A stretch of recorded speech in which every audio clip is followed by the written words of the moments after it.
On this week's full-time roundup, Arsenal breaks a horrid streak against City. Barca drop more points as the injuries stack up. The battle for Milan heats up, and PSG bounce back in the league. We discuss all of this and so much more. Full-time roundup starts right now.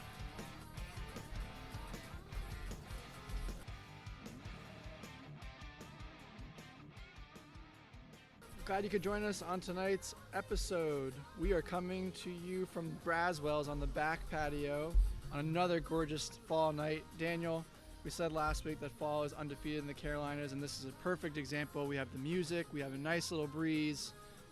Again, fall just undefeated in the Carolinas. No, it couldn't be more right. I went to the beach this weekend like we kind of talked around the last pod, and to get 75, 80 degrees at the beach, still could go out there without a shirt and just bask in the sun. And in October, it's kind of wild to say. So I'm trying to enjoy and soak up the last warm weather we have until it gets cold. You mentioned you were at the beach, of course, but know that you were still watching a bunch of games and texting me throughout. Of course, the big one that everyone was talking about, I think, across all the leagues was the Manchester City versus Arsenal game. Arsenal finally get over that monkey. They beat Manchester City for the first time in 8 seasons. Daniel, thoughts on this gun and what are the implications here? Well, City have now dropped points in 2 consecutive games for the first time in quite a long time under Pep Guardiola. And I honestly didn't see it coming, especially with Saka not even in the squad today. I was thinking that City were going to be able to get it done even at the Emirates, but no. I mean, it was a fairly boring game. I almost drifted off during this one, but that last late goal by Martinelli, who's been injured, back with a bang, was a huge one. Yeah, you mentioned that goal. I think that goal epitomized the entire game right off of Ake's face and into the net. So, to your point, both teams not at their best. Manchester City, 3 losses in the last 4. Of course, they get the big win against RB Leipzig during the Champions League midweek. But first time in 5 seasons they've lost back-to-back Premier League games, Daniel. We've talked about, just their roster, the depth that they've had. But, of course, you're looking at players missing like Rodri, who's been a huge loss for them. I think this was the last of his 3-game suspension. Erling Haaland, who's been a little bit non-existent, no goals in 4 games. Feeling a little bit of the Kevin De Bruyne effect this season without having his buddy next to him, or is that something that we're overthinking? Well, Julian Alvarez is kind of slotted in there, but I'm sure there was a late-night text to De Bruyne saying, "You up? You healthy? We need you back. We need you back as soon as possible."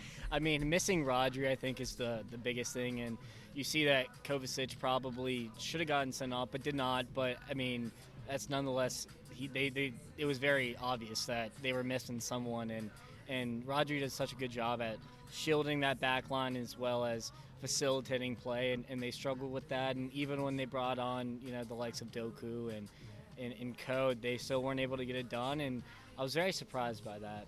Yeah, and of course, don't want to take any credit away from Arsenal, who, like we mentioned, get that big win. Martinelli getting the winner. They sit atop the table, Daniel, The Spurs with Spurs. Oh, with Spurs. So Okay. they're on goal difference. Spurs are on top, but tied on points. I think one thing just to wrap up on City quickly, you know what they're going to get. You know what you're going to get from Manchester City. They had a little bit of a downfall early last season too, and then go on a run. You expect them to kind of have that run at some point in the season. Still in third. 2 points back, and of course they're missing all those players. So it's just an interesting time for right now. Can Arsenal and Spurs kind of take a little bit of a leap and kind of get some points ahead of City so that when that run comes, or are we really looking at kind of a Arsenal, City back and forth, throwing Liverpool for a 3rd team race? Do we have a real 3-horse race here? I'm enjoying the wide openness of the Premier League this year. It's a breath of fresh air, and I do think that the likes of Arsenal and Tottenham and Liverpool can continue to challenge here. And it seems like this City team may be a little hungover after the three-peat, and do they have the same mentality? I know Pep does, but can he motivate his players week in, week out? That's the question. And you said give credit to Arsenal. Arteta ball is in full effect here, and the players believe, and they were able to push through finally through the finish line here. Yeah, I mean, it's going to be interesting. The international break, we'll see who gets healthy, and does Kevin come back. I don't know the extent of his injury. Is he out for a few more months? But I'm sure after the international break, it's kind of a clean slate for everyone. Yeah, and we talked about briefly already, our Liverpool and Tottenham being up there in the mix as well. I mean, do you foresee, personally, I think Spurs they're solid, good squad. Obviously, you see Ange Ball taking effect, but just think they're a little short on depth right now. Is that something to worry about? Do you think they can go the whole way? Or is that something that, it's a nice moment right now, and then again, we're looking at more of a 3-team race or really, 2.5 maybe even. Yeah. Or do you think Spurs have the gall to get all the way across the finish line? So I was doing a deep dive on Spurs, and they've, out of the 4 games they've played bottom 5, bottom 7 teams. So I feel like that needs to be analyzed there, but they did, beat Liverpool, so they did come up with a big victory there. So can they beat, top 5 teams consistently? And that's going to be the question of the day if they want to keep challenging for top 4. Totally agree. And you mentioned Liverpool, of course, had a big game against Brighton, and actually one of the more entertaining games on the weekend, sharing the points. Brighton get an early goal, really weird play from Alisson, honestly, and kind of gets beaten on that short side on a long shot, and then of course Mo Salah gets 2 goals in quick succession. You go into the half up by a goal, but Brighton ball and De Zerbi come back and get the draw. Not necessarily their best play, I would say. They're not playing really great football right now, but what they can deliver.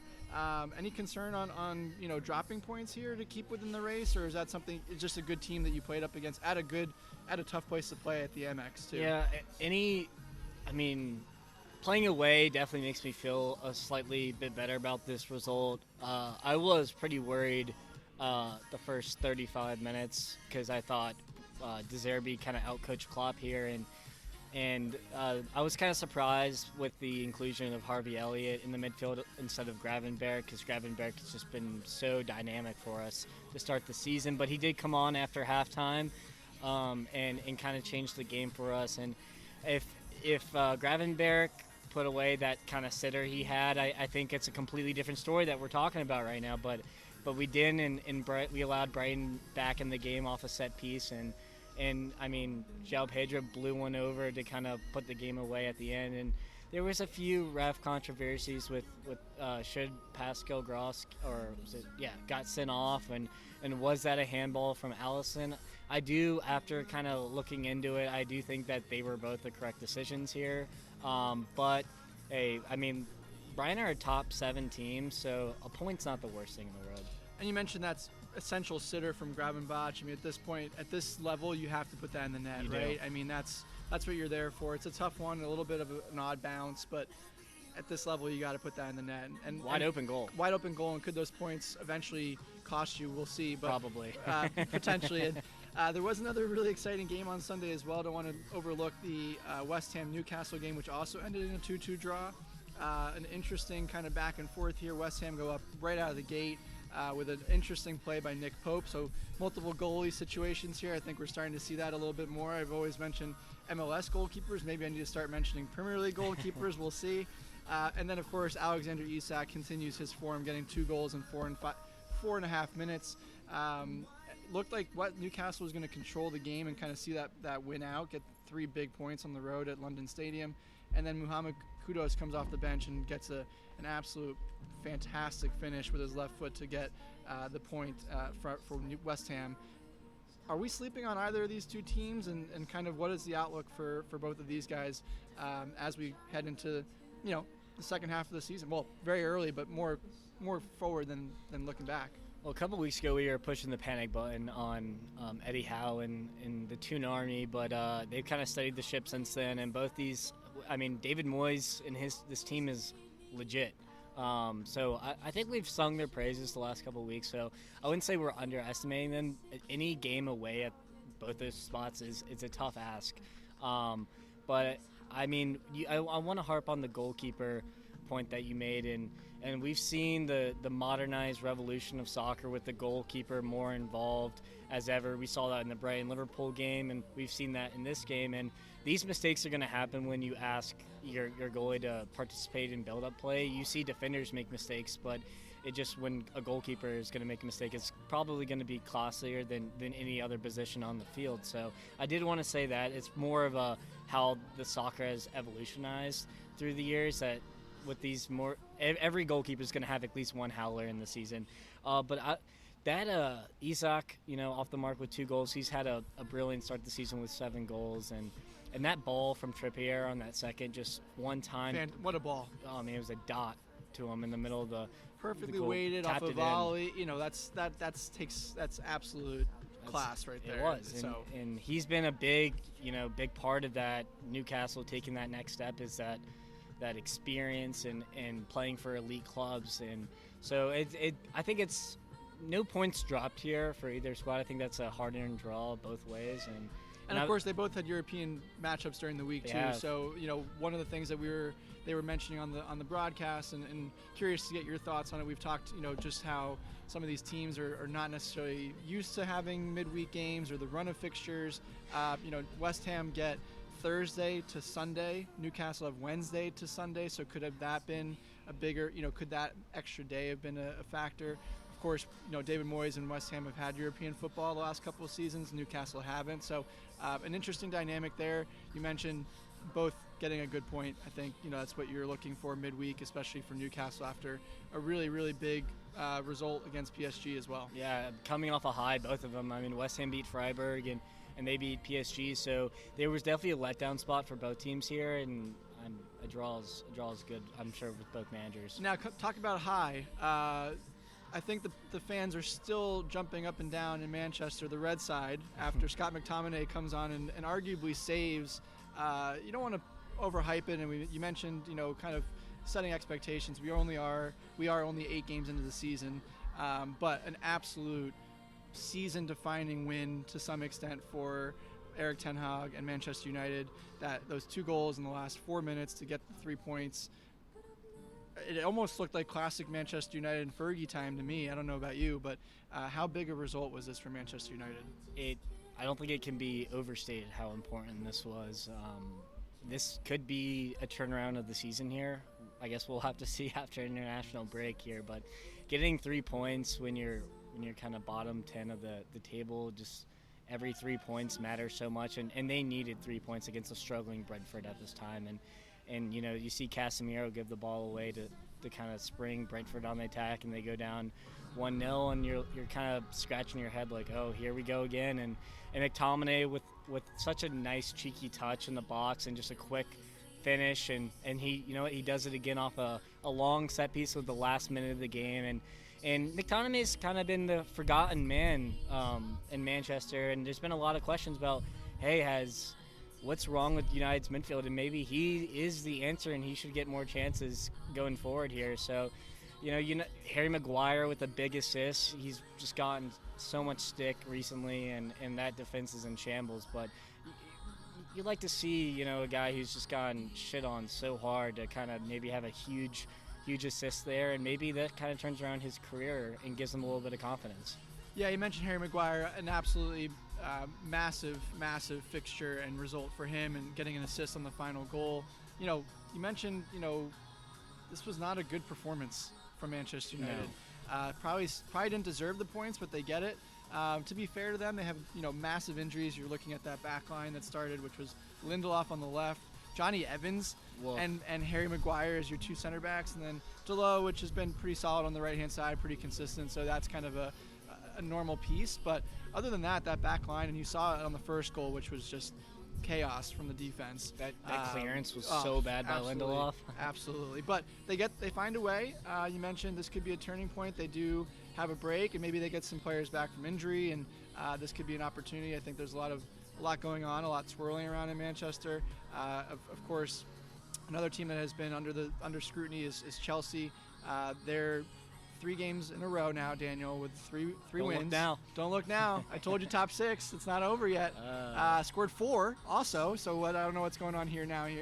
But we get a big result against Burnley on the road as well. Burnley, who really are struggling right now, though. You really feel for them, and what can Vincent Kompany do? I don't necessarily want to talk too much about Chelsea. I think that was although Chelsea's been struggling, that's a result you expect Chelsea to get on the road, score 4, which is massive, like I said. But what is Vincent Kompany doing? What can he do, especially coming out of the break, and have a chance to really take a moment to pause and say, okay, we're 8 games in now.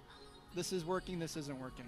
It's gone horribly wrong for Vincent Kompany, and I feel like their season's been kind of capitalized off that own goal. I mean, he just sticks the leg out, and it just happens to loop right over the keeper into the back post. I mean, that might be one of the most unlucky own goals I've seen in a while. But I do want to talk Chelsea real quick.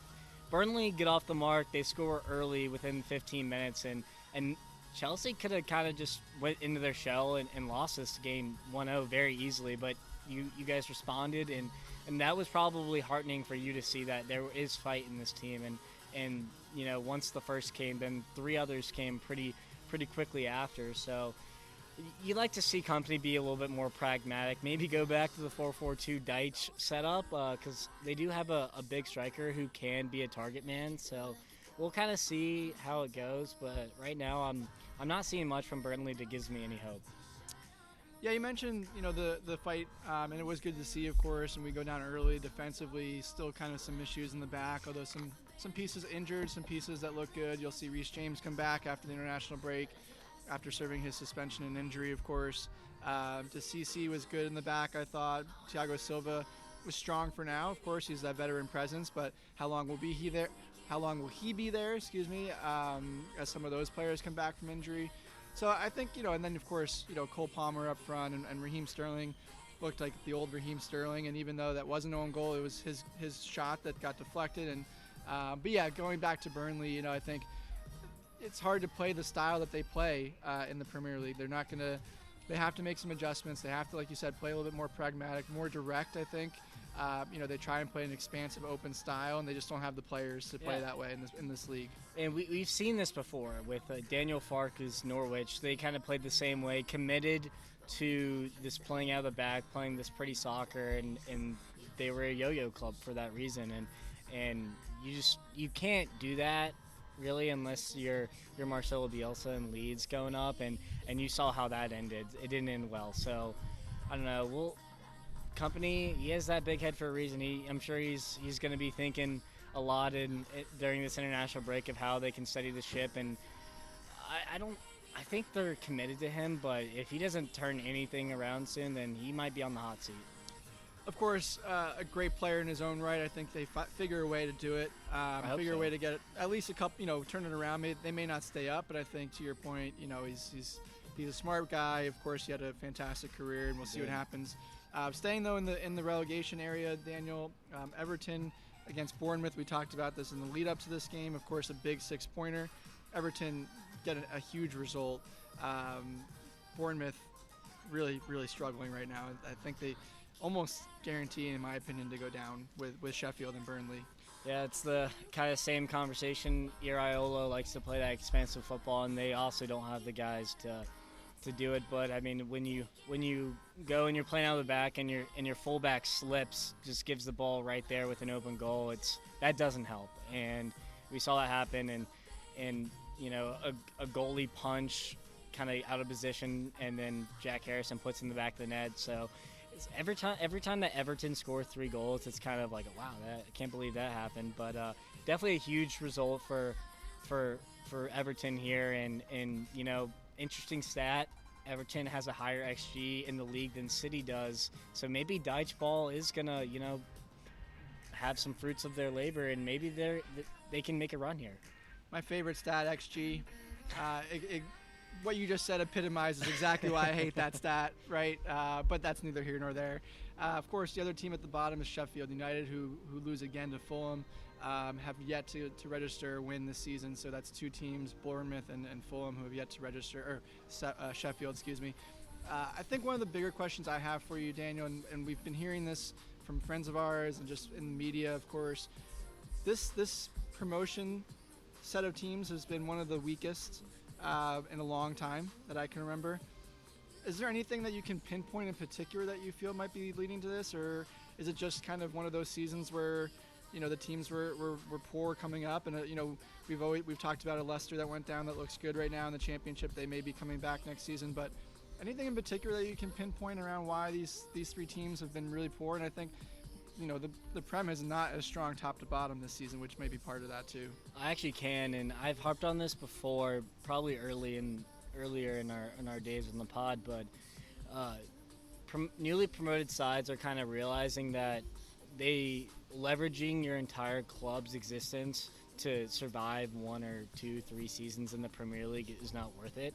So we've seen a Luton Town, we've seen a Sheffield United especially have the net spend getting promoted to be, less than 75 million, and so these teams kind of know that they're going to probably go back down, and they're not willing to shell out some big record transfer fees just to kind of make a run here in the Premier League, and we're kind of seeing the byproduct of that, just with poor performances and just getting thumped week in and week out.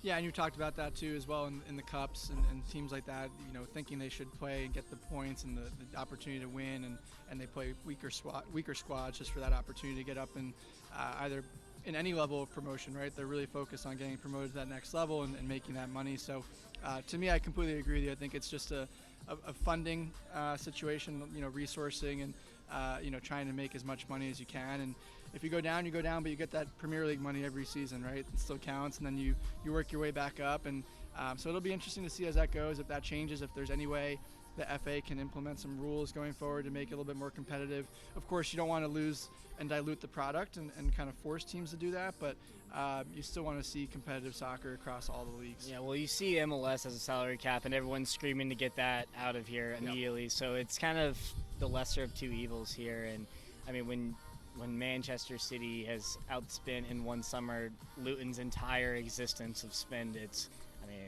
David versus Goliath here. But you'd like to see like more Brighton type clubs who just make very smart, shrewd investments. But I mean, Luton, I don't think we're expecting to get promoted anytime soon. Sheffield sold their key player in the summer before getting promoted, so that doesn't help either. So just like some stuff like that just doesn't help. And maybe, but I get it, you don't want to leverage your club, you don't want to lose the club you love even for one, you don't want to sell your soul just for one season here. So yeah, but I think the one beautiful thing about the Premier League, though, has been always its strength from top to bottom, right? You don't want to see things turn into the Bundesliga, which we'll start transitioning into here in a second, but you just don't want to see that gap and, the top 4 teams or 6 teams be so much further ahead, of course. And in the Bundesliga, looks like we have another title for Bayern Munich, Daniel, but you don't want to see them continue to go all the way across and dominate the season every season. But that's kind of where it feels like it's going. And, just kind of touching on that, of course, Bayern Munich do get another win. No goal for Harry Kane. Assist to Leroy Sané, though, who right now might be the best player in the Bundesliga. Although, there could be a case for a couple others, but he's in frightening form right now. That partnership is flourishing, and since Leroy Sané kind of left City, every manager, Hansi Flick, goodness, what's his name? Nagelsmann. Thank you, Nagelsmann. Kind of struggled to get the best out of Leroy Sané, and Tuchel's been the man to kind of get him back in form here, and I love to see it. He's such a talented player, and I hated that he dropped off kind of at his prime, and he's back firing. He's back in the German squad, and I'd like to see him translate that Bayern form into the German national team as well. You mentioned not so fast when I said Bayern are potentially favorites to win the league again. We have a team, Daniel, that we've been high on that continues to keep pace. Jobby ball is just fun to watch at Bayer Leverkusen, isn't it? Yeah, it's genuinely beautiful. It's so free flowing, and I actually sent you a text over the weekend. I mean, imagine, and Leverkusen do have a good squad, more up and budding youngsters, but imagine this kind of style of play on a Madrid or a Barcelona or a Liverpool. Or just name a top 7, top 5 team in the world, and that could be scary in the future here. And everyone's bought in. He has such a good relationship with the players, and it's something. And I think that man-to-man relationship he has with his squad will kind of propel them and to continue to challenge even if they slip up a couple times. Spoiler alert, I think one of those teams will be on the radar pretty soon. They will be. Of course, there's always the rumors, but it's fun to watch. I think They might be the team to give Bayern a good competitive run for their money this season. You hope to see it. Another team that we've talked about that keeps sneakily just moving up the standings, Daniel, Dortmund. They get another result against Union, who we've talked about are slipping and kind of their drop from form. But Dortmund are starting to figure it out now, up into the top 4. No, they are, and it is a good result for Dortmund here, scoring 4 goals, especially after not failing to create much in the Champions League. And I mean, they did play well, but Union Berlin also have, I think, lost now 7 or 8 straight here, and it's not going well for them. And I mean, Julian Brandt and that banger from Schlotterbeck was something else from the center back, especially probably angry that he didn't get called up to the German national team. You see Ryerson with the 2nd goal in 2 games for him in the Bundesliga. So good to see Dortmund, after kind of a shaky start here, get a good 3 points, well-earned 3 points, and what, they're in 4th right now? Yep. So, hey, don't sleep on Dortmund. Yeah, we mentioned them still undefeated, even though they didn't have a great start. And like I said, rising up the table slowly. A team that's still managing to be in the top half is Stuttgart. A big surprise for both of us. I know I had Leipzig as a title winner. They dropped more points this weekend to 2 missed penalties that they really should have, and starting to kind of slip from that title contention. I hate to see it, but is that going to be the case? But surprisingly, Stuttgart, Guirassy with another hat trick. Kid is just dominating teams right now and keeping Stuttgart not only a surprise, but could they be an outside dark horse contender here? I don't know if they can. I think they can. They're already punching above their weight, so a top 5 finish, top 6 finish even, would be a huge victory after almost getting relegated. And Guirassy, 13 goals in 7 games, broke a record, just in lightning form.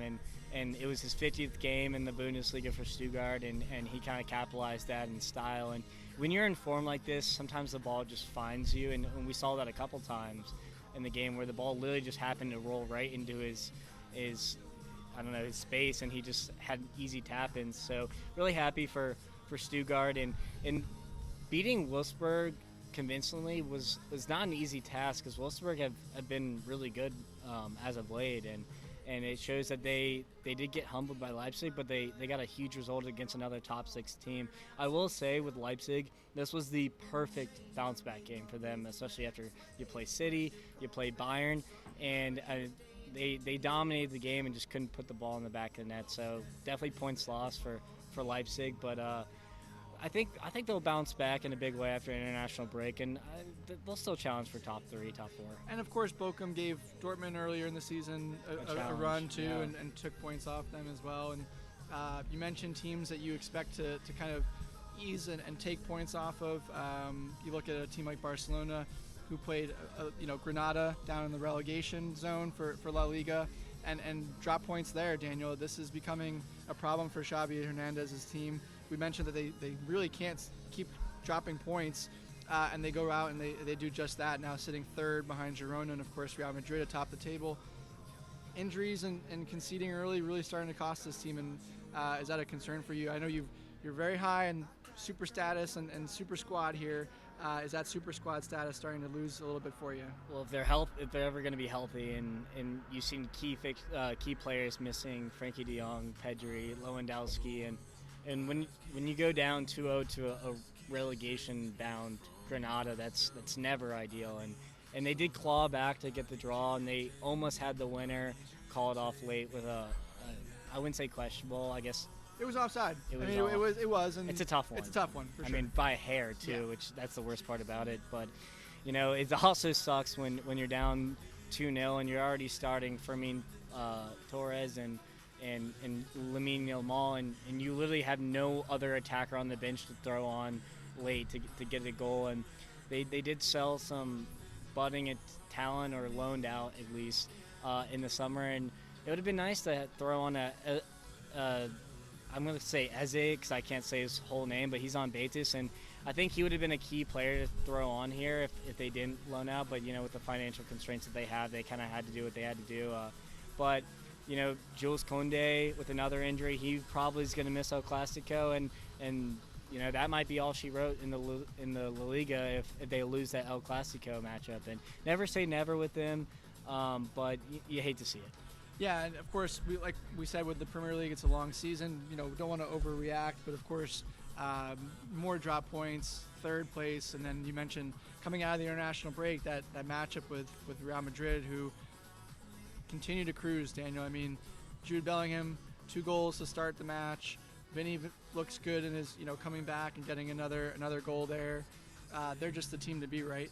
Yeah, no, they are, and they've also had injury problems, and they continue to fire on all cylinders. So credit to Ancelotti and the squad now, especially in the back. Especially in the back, you saw Tsunami play center back, which is I'd never seen him play there before, but he looked good. And you got Kepa, in goal, who's had a rough couple of seasons before this, and he's kind of returned to form. So Ancelotti's just getting it done right now. And hey, if you're going out right now in the sunset with Real Madrid and you win another title, that's a pretty good way to go out. Yeah, and you mentioned Tchouaméni in the back, playing center back. He learned and watched playing a virtual reality game and played. Did he really? Yeah, he had a headset on and learned how to play center back through VR, and just shows you how intuitive and how different the sport is for some of these youngsters coming up. And you mentioned Ancelotti running out to the sunset. What a way to do it. Of course, Real Madrid's going to be based not only in La Liga, which is expected to win, but Champions League as well, and we'll see what happens there. They look good in their group. And then, like you mentioned, those injuries, and how can they get some of those guys back? Militao, and although he looks to be out for a pretty extended period of time, and just a bunch of guys that are injured right now, and they continue to chug along and keep moving. And another team that keeps moving is Atleti. They keep moving up the table, now currently in 4th, but they have a game in hand, Daniel, and they're only 3 points back of Girona in 2nd. Don't look now, but Diego Simeone's team is running pretty hot. And after 12 years of coaching Atletico Madrid, you think that maybe it gets stale, but no, they're handing him another contract extension. So, they kind of capitalize off that. And it's amazing what winning does, because they wanted him out in the off season, right? Yeah, and now no, winning cures all, like we said before, and this victory cannot be understated here. I mean, Real Sociedad is no slump. They're challenging for top 4, and I think I predicted a draw here, but at the end of the day, both had great chances to kind of capitalize here, and Griezmann just game winner off a penalty, and things you'll love to see. And harsh penalty, I will say. It was that. Did the player know when he turned his head? But either way, penalty, and Grease puts in the back of the net, clean finish, and 3 points. But hey, 3 points is 3 points here, and as we kind of mentioned, you mentioned Girona. They maintained their 2nd place here with another scrappy win against Cadiz. Now it did help that one of Cadiz, Darwin Machis, did get a red card early in the first half, but Cadiz loves to kind of park the bus here and put 5 block and a 4 block behind the ball, and Girona, it was not easy to kind of get that win, but they got it done. That's all that needs to happen, and they've really impressed me this season, and I hope they can keep it up. We've mentioned La Liga being a really competitive 1 through 7. You're another club that you've been high on is Athletic Club Bilbao. They get another win, and Real Betis also get a point, and with Real Sociedad dropping points, a big weekend for both of those squads to get closer into the top 4. So all in all, a pretty interesting dynamic in La Liga. We mentioned the top 7 we'll keep an eye on, and you mentioned Cadiz kind of more towards the bottom, but they do play a tough style, kind of modeling off Diego Simeone a little bit in the way that they play. But it'll be interesting to see kind of all 3 of those teams. Of course, I think we're pretty comfortable saying the top 3. Barcelona, Real Madrid, whatever problems are going on with both those squads, and Atleti, and then the battle for 4th, right? That's kind of what we're looking at and paying attention to. Another league that is kind of starting to have an interesting shape to it, Daniel, is Serie A. We thought it was going to be a 2-horse race with the Milan clubs, but are we sleeping on Juventus, who are 3rd place, tied on points, or 1 point behind Inter Milan, excuse me. Is this a 3-horse race here as well as the Premier League, or are we still sticking with the top 2? I'm still sticking top 2, 2-horse race. Now, can Juventus keep this up? We'll see. They're just so wishy-washy. You know, they get a huge result in a derby against Torino, and they did that with missing, you know, the likes of Dusan Vlahovic, Chiesa. They had Mose Keane and Milik starting there, and at least a lot of U.S. national team supporters have been calling for McKinney to kind of slide in that midfield, and he did this game and way out on the right, so that was good to see, and it was a pretty convincing win here. So we'll see. I just don't see the talent there to challenge top two, but I think Champions League is definitely attainable here. Yeah, and you mentioned the top two, of course, flipping spots in Milan. AC Milan now atop the table over Inter. Of course, Christian Pulisic with the game winner, which was assisted by Yunus Musa. Love to see it. American connection before we go into international break, and they'll be playing together as they both were called up for this roster. But to me, Daniel, the highlight of the weekend was Olivier Giroud put in goal. I don't know if any of you saw it. Of course, a red card for one of the goalkeeper for Mike Mignolet, and Giroud gets the gloves and goes in and makes a couple of big saves. Yeah, I don't think that was on my bingo card for, you know, a 34-year-old Giroud kind of slotting in deck. But hey, Milan rode with it. They put him on the keeper sheet. He's and hey, he made a hell of a save at the end, kind of sacrificing the body in that Could be a way to continue his career. You never know at that age. So maybe he can come to MLS and play keeper for me. That's fine with me. But definitely, Milan had a lot of rotation here, and had some rotation here with, you know, Leao, Giroud, and Pulisic. Did not start the match, and it was a scrappy win, but you know, you would like to see Milan's rotation kind of do better, and they had to kind of hook everyone at halftime and throw on the big guns. But a win's a win here for AC Milan, and they keep chugging along. Now, we mentioned AC Milan now going to Inter Milan. They do drop points to Bologna. Bologna's no slouch here, but you know, Lautaro Martinez scores an absolute screamer, and then gives away an awful PK. That is just one of the. Cannot do that. You cannot do that when you're in a title race. I'm sure Inzaghi was fuming at Lautaro, but it's hard to get mad at him when he's already double digits so early in the season. Just been in lightning form here. But I will say my Golden Boot winner selection. Just want to point that out. Lautaro Martinez. It sure was. If you want to go back and listen, it sure was my pick. So yeah, we have the receipts here, and Matt was right here. So good to see. And I do want to shout out Bologna. Orsolini did make our XI of the week, I think, last week. But another player I'd like to mention is Xerxes.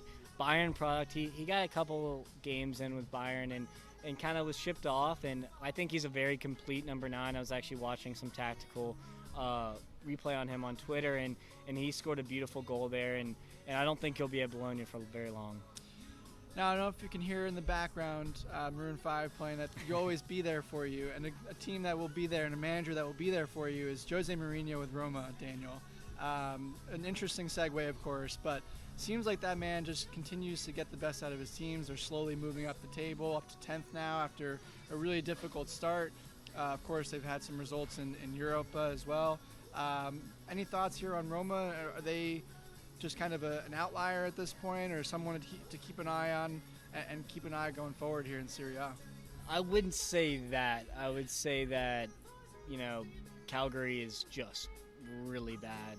I mean, Claudio Ranieri is the coach, and he should have retired probably 5 years ago after he won the title with Leicester. But hey, a win's a win, especially when you do it in emphatic fashion of 4-1.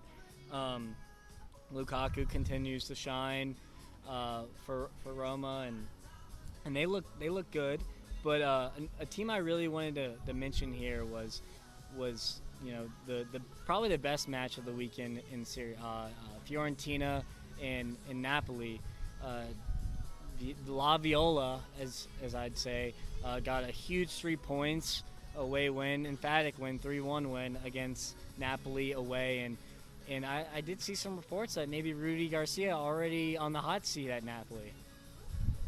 It's hard to say otherwise. They did win the league last year, and of course, not only the poor start, but the issues with Osimhen and everything that's going on there.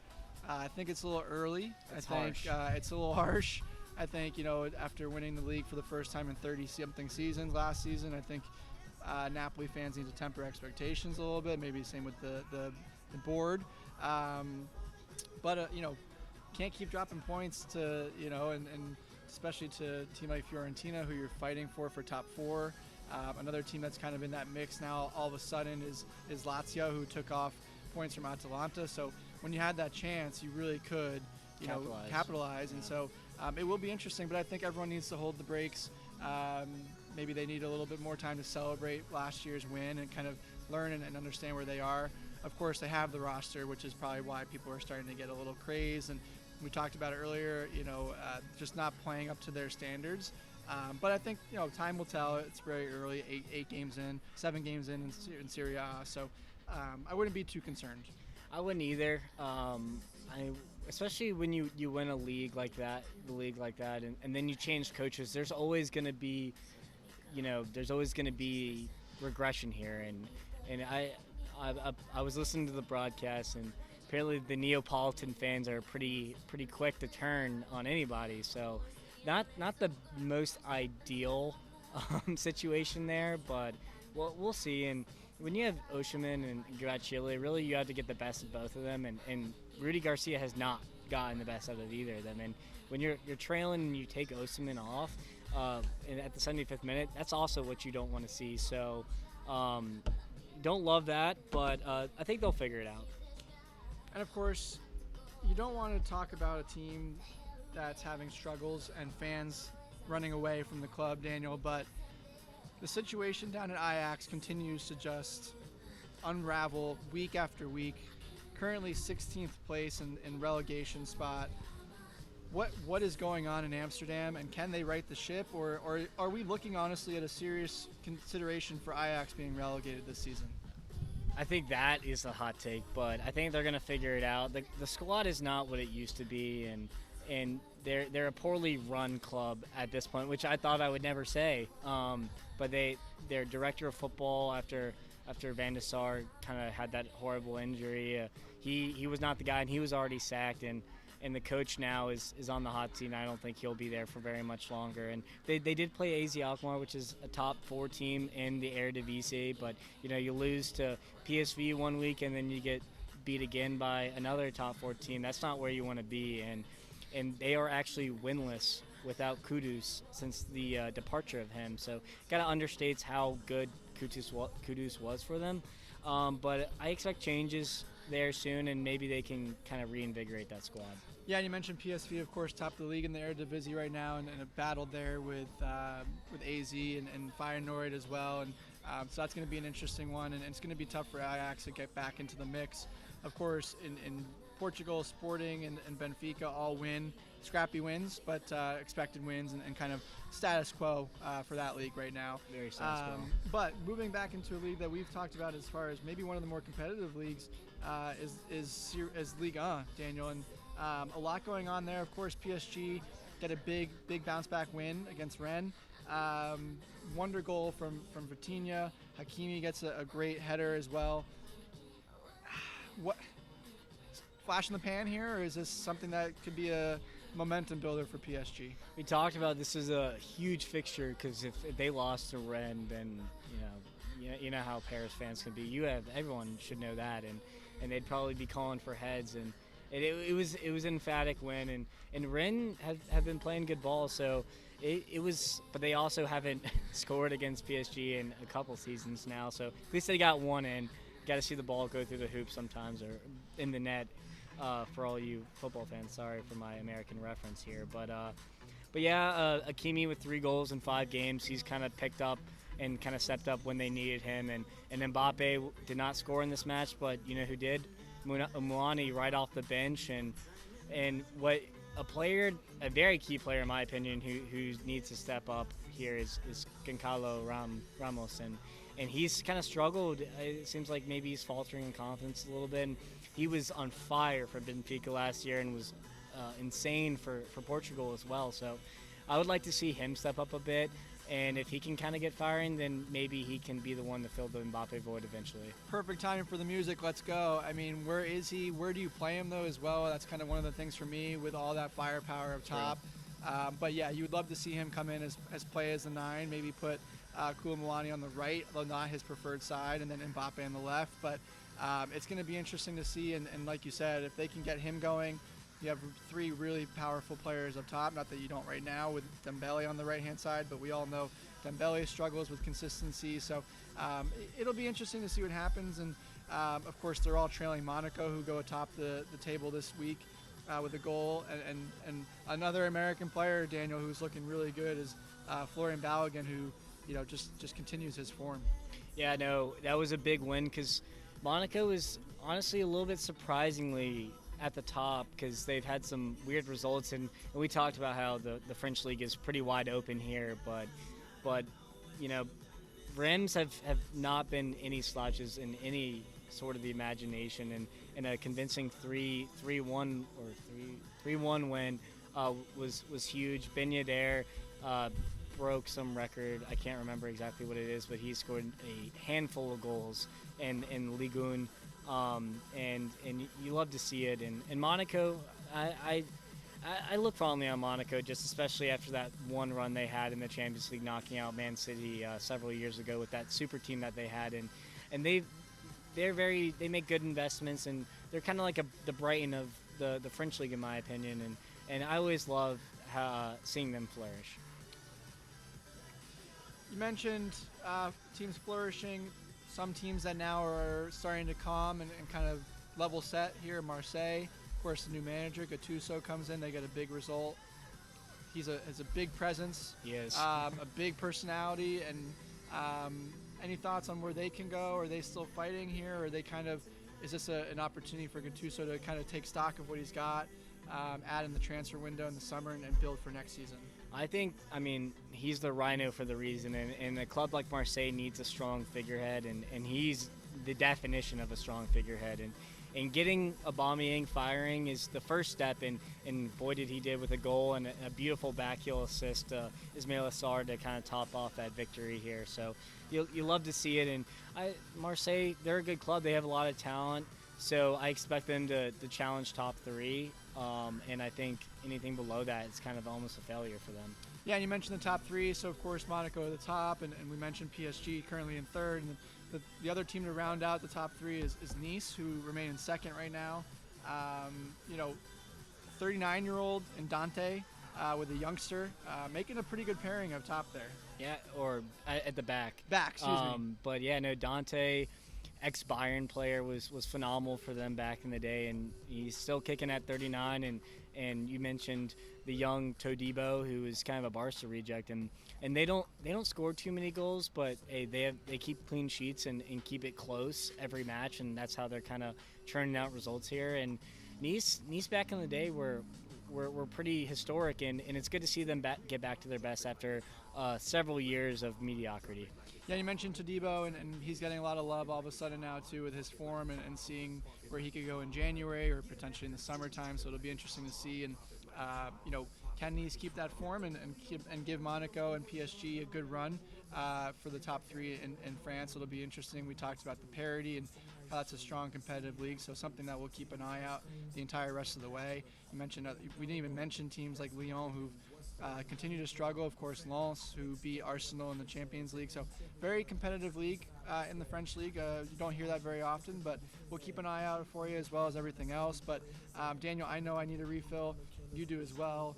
So if you listen through now, thank you. And of course, we'll be back after the other side of the break with our top 11, as well as our players of the week and young players, and everyone's favorite segment, Daniel's Gambling Corner. So stick with us. Of course, remember, as always, please download, subscribe, give us a 5-star rating wherever you get your podcasts, and follow us on Twitter at Fulltime Roundup. And we'll be right back after the break.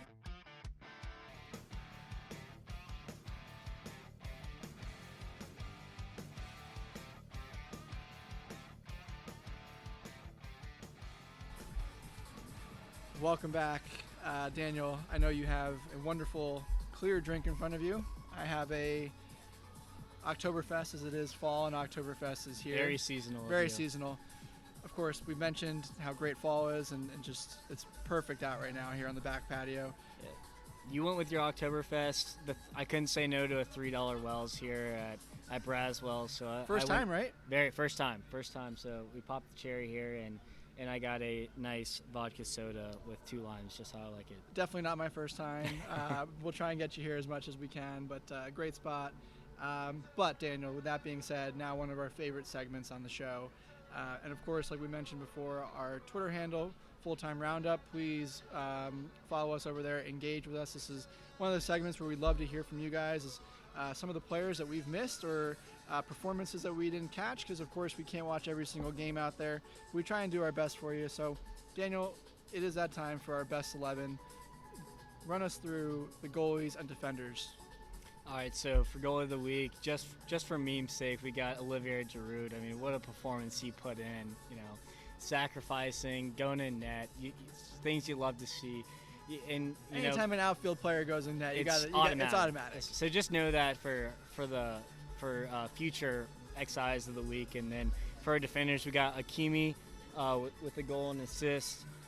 We have Van de Ven with the game winner for Spurs, the young center back, new signing. What a way to kind of capitalize and earn that price tag by scoring a much needed point at Luton here.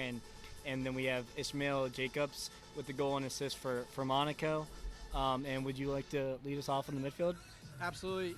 Baliba, who, again, we've talked about this before, the XI for us is not always goals and assists. He just absolutely stood out for Brighton in this one. I know you were texting me how fantastic he looked, and I couldn't have agreed more with you. Another youngster that they're just adding and loading in. Sky McTominay, McSauce, as one of our favorite listeners calls him. 2 goals, coming in and saving Manchester United here. And I do want to say one thing on McTominay. I think it was very fitting, as Fergie's wife did pass, and she's Scottish, and the Scottish man for Man U did step up in the biggest way possible here. We mentioned him earlier on the pod for Everton, Jack Harrison, who gets a goal and an assist and a big win for them. A huge signing. I think he'll start to get more consistent playing time for those guys, and you'll see some of that talent that we saw at Leeds, and for those of us that watched him at NYCFC, kind of show off some of that talent there. And then to round us off in the midfield, Mohamed Kudus, we mentioned him, and that great goal, that left-footed finish against Newcastle. Not only did he get the goal, but when he came in, Daniel, he absolutely dominated the game. The ball flowed through him. He took on players and really kind of moved West Ham in the right positions, and honestly just completely changed that game and probably earned West Ham that point. Without him, probably don't get that extra point. Couldn't agree more. Up front, your golden boy, my Egyptian king, Mohamed Salah with 2 goals. And then you mentioned him in the last segment. Romelu Lukaku continues to be in form with 2 goals as well. And then the theme here is 2 goals for strikers. Alexander Isak in that same Newcastle West Ham game with 2 goals in 4.5 minutes. Close to getting the Hattie off the post, but couldn't finish it. One player that we will get to here in a second did have a hat trick though, but Alexander Isak comes in as our third striker. Take us through our players of the week though. So for my player of the week, it had to be Guirassy. There's that Hattie. 13 goals in 7 games. Never been done in the Bundesliga. I mean, against the likes of all the famous strikers, especially the most current Lewandowski, couldn't even do this. And the fact that he's doing with the Stuttgart out of all teams, it would be different if it was a Bayern or a Dortmund or a Leverkusen. But no, it's Stuttgart, and he's just on fire for him. And he's going to earn himself a big move in the summer. Or January, depending on who wants to pay for him. True. But it'll be interesting. A guy I could have put him in, I really wanted to, but I can't put him every week. Jude Bellingham could have been here for me, but I'll go with Raheem Sterling, Daniel, who looked like the old Raheem Sterling for Chelsea against Burnley. Of course, he had an actual goal that's credited to him, and then he had arguably 2 goals with the own goal that goes off and completely just as a fluke goal. But his play and the way that he kind of was that creative presence for us up top and really kind of set the pace. Again, looked like the old Raheem Sterling. Can we bring the flat top back? Absolutely, hope so. That was my favorite Raheem Sterling. You wonder if that snub of not being picked for England was a big one for a driving force for him. And as a Chelsea fan, I hope that continues to drive him forward. But it was good to see Raheem Sterling back and firing all cylinders. For Young Player of the Week, for myself, I know I've had him before, but Daniel, he made history. Lamine Yamal was the youngest player to ever score a La Liga goal this weekend at 16 years and 87 days. What were you doing at 16 years old? You don't want to know. Exactly. So he's an automatic here for me. And you have a youngster as well who's under 19 as well, which is crazy to think that there's so much talent out there right now in the world. So much talent, especially in the French league that we've seen. And this guy is completely flown out of the radar until I was watching the game and they kind of mentioned it. 17 years old, plays for Lorient. Elie Croupier Jr. 2 goals in this huge matchup against the struggling Lyon. And he has 17 years old, 3 goals, 2 assists in 7 matches this season. Maybe another French wonder kid through the ranks. They just lock and reload, it seems, every single year. Pretty frustrating to see because I wish that my country could kind of have the same, products, youth products. But, 17 years old and just dominating the Ligue 1 is just crazy. It makes me sad that both of our young players of the week, if you add their age, is still younger than me. So we won't talk about that too much. But it's a pretty remarkable number. And again, think about what you were doing at 17 years old and 16 years old if you were dominating your respective leagues. But again, let us know on Twitter if this was, players that we missed or if this was how you feel about this starting 11. We'll post it as well just so you guys have a refresher of who we chose. But now, folks, I mentioned that was one of our favorite segments together. I know this is your favorite segment, and I think a lot of the listeners' favorite segments, Daniel, is Daniel's Betting Corner. And he has been absolutely on fire, folks, and he's only getting started here. He just continues to hit on best bets, mortal picks, parlays, anything he puts his name to, it feels like it comes across. So, Daniel, take us home. Let us know what we're betting on this weekend. It's a little light, or maybe not this weekend, but how you did last weekend since there's international break. Absolutely, thank you. And we, after a profitable UCL slate, we keep the profits rolling in here. And boys, you could pay rent with these picks that I'm giving you here. He is. He's literally paying his rent. That is true. So just a recap here, the parlay 4-1 cash, Spurs money line, Girona money line, Chelsea money line plus 4 units right there. Risk 1 to win 4. Love to see that. I'm now 5 out of 7 on parlays, which when it comes to multiple legs, that's a pretty damn good completion rating here. And for the mortal lock, we finally did well on those. We're now at 2-4 on mortals, but my mortal was over 3.5, Liverpool-Brighton. This could have been a game of the year for me, and that's another plus 3 units. So now we're up 7 units, and for best bets, we went 3-2. Liverpool money line was a damn shame, especially after that Gravenberch miss, but hey, it's okay here. And we got it back with Wolfsburg, Stuttgart over 3, no sweat cash there. Thank you, Garassi. He scored 3 himself. And Monaco Rims over 3, another no sweater there. And I did have City pick 'em, and it looked good. It was going to be a push all the way up to the 86th minute when Martinelli scored that goal off Ake's face. And then the bonus pick that I did not post on Twitter, but I gave to you on the pod. And this was the cooler Matt, maybe cooler no more, because he said there was going to be goals, and I liked what he had to say, and I rode with him. Real Sociedad Madrid over 2.5. Shout out to Griezmann. This game could have been 5 goals easily, but thank God that Griezmann converted that penalty there, and we were 3-2. So just to recap, I did say we were 2-4 on mortal locks, and we're still cleaning that up, but 20, 11, and 2 on best bets. That's a pretty damn good record, and then 5-7 on parlays. We are now up 24 units through 7-8 weeks here. That's pretty phenomenal. So just to recap units again, if you bet $20 a game, 20 times 24, that's good numbers there. And hey, if you have the financial responsibility and you bet responsibly, putting $100 on each game, you'd be up $2,400 here. So not too bad here, and just keep riding with me. I do not have picks for international break because it's so fickle with injuries and everything, but just know that I will have some bangers coming next week for you, back when international break stops. Well, you mentioned, Daniel, it's been a World Week, a couple weeks. It's been Champions League, Europa. Of course, we covered it all. Please go back and listen to our Champions and Europa League episode as well, midweek. But I got to get you, before we go, I can't let you not get out of here with a U.S. national team at least a prediction of how you feel like we're going to do against thank you. Germany. How does that come about for you, and how does this team look coming out of the break? It's going to look pretty good. I am pretty bummed about Tillman's injury last minute. Against a new German national team coach with Nagelsmann, I'm sure he's going to be very antsy to get a win here. Is it on German soil or U.S. No, soil? it's in Nashville. It's in Nashville. Okay.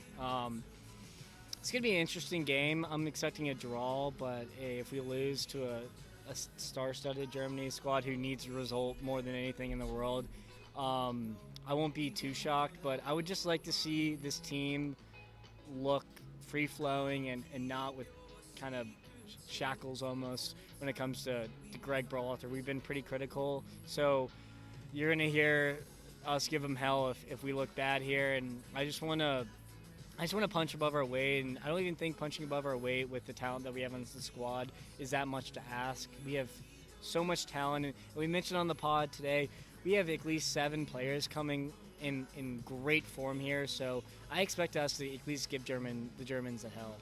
And we didn't even mention Gio Reyna gets announced as well as on this roster too, so maybe some of that animosity between Greg and Gio is over with. Let's hope that's the case. And he made it his first appearance for Dortmund and immediately created a goal, which is things you love to see. I mean, I was watching a video of Gio, and his ball retention skills are just unbelievable, and I was kind of worried that maybe he'd play second fiddle to Tillman in this, and maybe they'll be careful and precautionary just as with his injury history, but I'd love to see him start against Germany.